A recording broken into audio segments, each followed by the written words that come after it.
evening. My name is Tammy Washington. Today is November 1st, 2020. I'm here today to share some key components discussing 4 areas of the how-tos of building partnerships with families. I would like to begin by discussing interventionists taking time to get to know the family.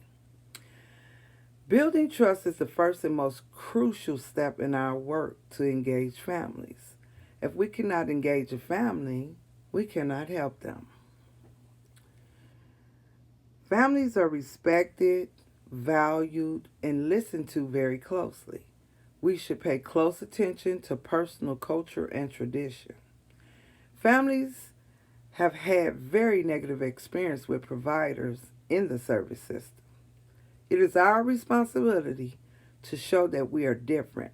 We approach family engagement by asking how we can help make a difference. We must recognize that in order to help a child, we must help the family. We must operate under the assumption that all parents want to give their children the best possible opportunity to succeed. When parents face multiple stressors and their basic needs are not met, it is difficult for them to focus on the emotional and developmental needs of their children. Parents' own lives experiences influence their perceptions and understanding of their child, and their ability to nurture and support their child's development. Parents and children are best served within a system of care in which assessment, access to services, treatment, follow-up, and relationships with community-based services are facilitated by well-trained professional staff.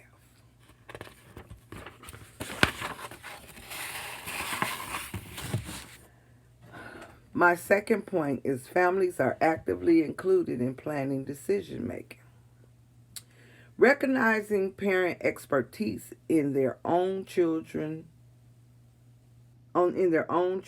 lives and doing things with families rather than to them is crucial. Parents need to feel they are active participants in partnership with practitioners. We know that parents want to remain in control of their family lives and they want to be listened to. Relationships are the heart of this process. For a parent lacking in confidence and trust to access services, forming a warm and positive relationship with a practitioner can be a bridge to available help and information. The key to all successful engagement of families is working in partnership, acknowledging what families bring and what practitioners contribute. In all interactions with families, effective communication is key to building real relationships. This depends on making time to talk one-on-one and giving individuals attention either in the appropriate and convenient times for parents.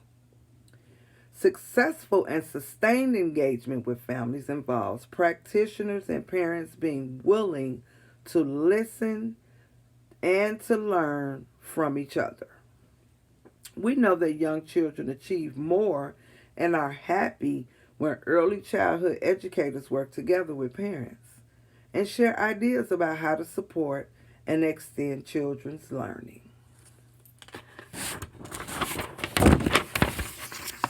Knowing families well is the key to really listening and responding to what families want from services and how and when they want to engage.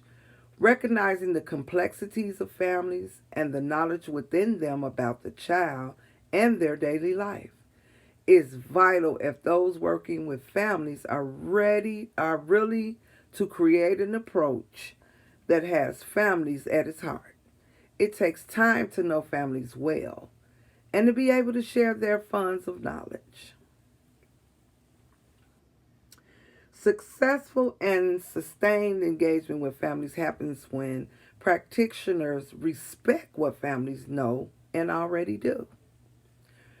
Early childhood education means needs to recognize parents' roles as their child's first and consistent educators. It is very easy to desirable parents as their children's main educators. But do practitioners work with families in a way that connects them with and honors this knowledge? Practitioners can never know children as well as those who live with them and have had loving relationships with them over time. In many cases, from birth. Successful and sustained engagement with families needs practitioners to find ways to actively engage those who do not traditionally access services. The sheer diversity of family life now means that one-size-fits-all approaches are unlikely to be successful, and that instead giving families access to information, advice, and supports of various kinds that they can make use of when they think it's best.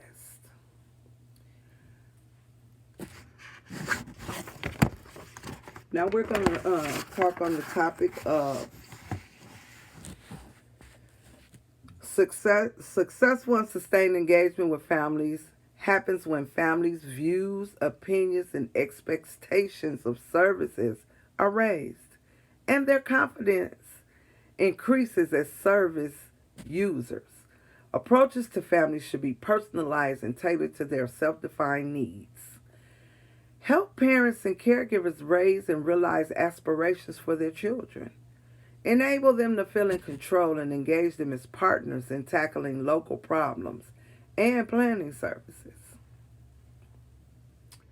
Successful and sustained engagement with families happens when parents are decision makers in organizations and services.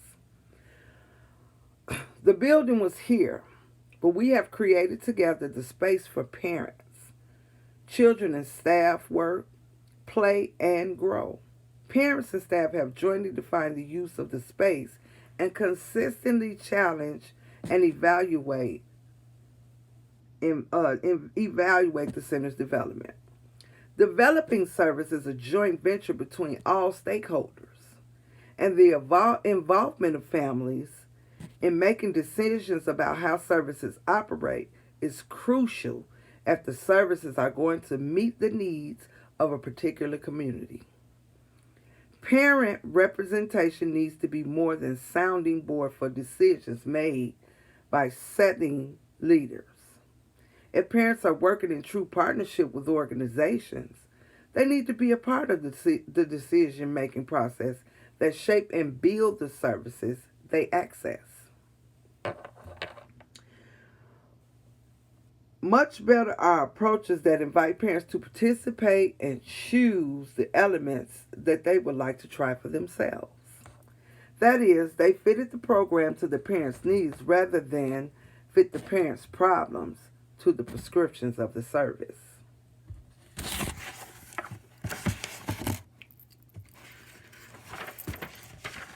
Successful and sustained engagement with families happens where there is support for the whole family. Good parenting happens in all sorts of families, and policy needs to reflect this diversity. Helping children to have the best policies and services also need to respond sensitively to the needs of all family members, as it's not only parents who are important to the children. Children thrive when they grow up in families where they receive good parenting. Positive relationships between parents and children are fundamental to good outcomes for children. Parents' lives are complicated, and at times all parents can find they are under pressure. For some parents, their circumstances and unmet needs can severely impact on what they can offer their child at that time. What affects the family affects the child. So the focus needs to be on the whole family rather than any one individual within it. By being inclusive of fathers and mothers or caregivers where appropriate and taking the whole family approach, services can secure better outcomes for families at risk of poor outcomes by identifying support needs at the earliest opportunity. There has been recent government focus on the importance of understanding the issues affecting the family as a whole and the strengths and challenges within the families. When parents experience difficulties in their own lives, the impact can be severe and enduring for both themselves and their children. The consequences can cast a shadow that spans whole lifetimes and may carry significant costs for public services and the wider community.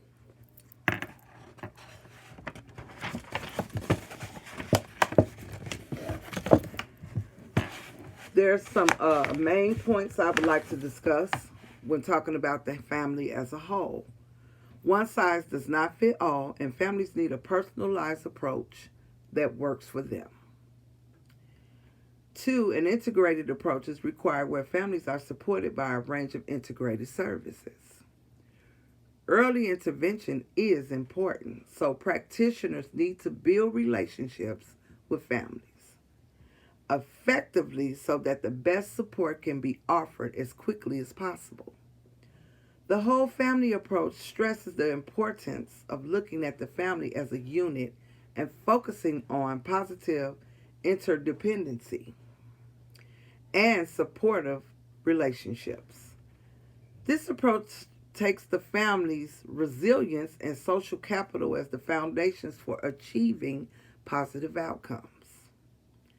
We need to move away from a long-standing concern with risk factors and towards a focus on protective factors, where families are viewed as active and knowledgeable participants. If we are to reach out to families at risk, we need to identify and exploit opportunities to build the capacity of systems and services to think family. This means a shift in the mindset to focus on the strengths and difficulties of the whole family rather than those of the partner or child in isolation. Now, the next section I'm about to talk about is the preferred level of family participation and how it's respected, providing access to parents and families. Parents and families want transparent and effective access to school-related information and resources, such as their children's curriculum, grades, disciplinary action, and supplemental programming. Research has demonstrated that parents with high levels of education and income are more able to access desired information from their children's school and teachers. To increase access and improve student outcomes of children whose parents have low levels of education and or live in poverty, specific policies could help. This includes, but are not limited to, providing streamlined communication and visibility of school-related information and resources via communication and or websites, hosting informational meetings and policies to match the language needs of diverse communities, comprehensive services and centers. These centers are considered a one-stop shop for the development and appropriation of services in order to increase family engagement and parental involvement with their children's education. Comprehensive services include, but are not limited to, behavioral, educational, and mental health screenings for children, home visitation programs, coordination of community service programs to directly support families, family literacy programming, parenting education, and more.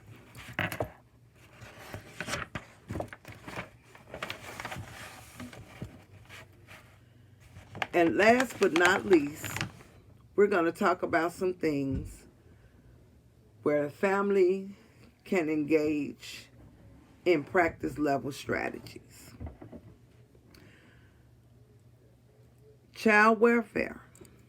Effective casework and agency behaviors for family engagement include the following: meeting the family where they are, planning with the family, not for the family, focusing on client skills and strengths, setting mutually acceptable goals, providing services that family view as relevant and beneficial, spending sufficient time with families to provide essential resources. Here I'm going to share the following are key elements of family engagement: demonstrating respect, genuineness, and empathy for all family members, as defined by the family, being aware of one's own biases and prejudices about the families, providing early outreach to parents, establishing the purpose of involvement with each family, being consistent, reliable, and honest with families, disclosing all information to the families, listening actively to each member, developing an understanding of families' past experience, current situations, concerns, strengths, and potential, responding quickly to families' concrete needs, validating the significant role of families in planning and making decisions for their children, thinking broadly about culture and not using it interchangeably with race or ethnicity, honoring the cultural, racial, ethnic, linguistic, and religious or spiritual backgrounds of children, youth, and families, and respecting differences in sexual orientation, engaging and involving fathers and paternal family members, supporting older youth in developing decision-making skills and achieving goals, as well as celebrating successes with them, engaging kinship families. And last but not least, I'm going to share with you some key practices in family engagement. Strengths based on assessment that engages children, youth, and families through the lens of family strengths, capacities, cultural heritage, and extended family resources. Eco mapping, genogram, family connection charts, motivational interviewing, solution-focused interventions, development of mutually agreed upon plans along with the delivery of concrete services that families view as helpful. Family-centered case planning and management. Now today what I have discussed with you are 4 key elements. Interventionists, taking time to get to know the family. Families that are actively included in planning and decision making. Services and supports that are developed for the whole family. And a preferred level of family participation that is respected. And this concludes my video, and I thank you for watching.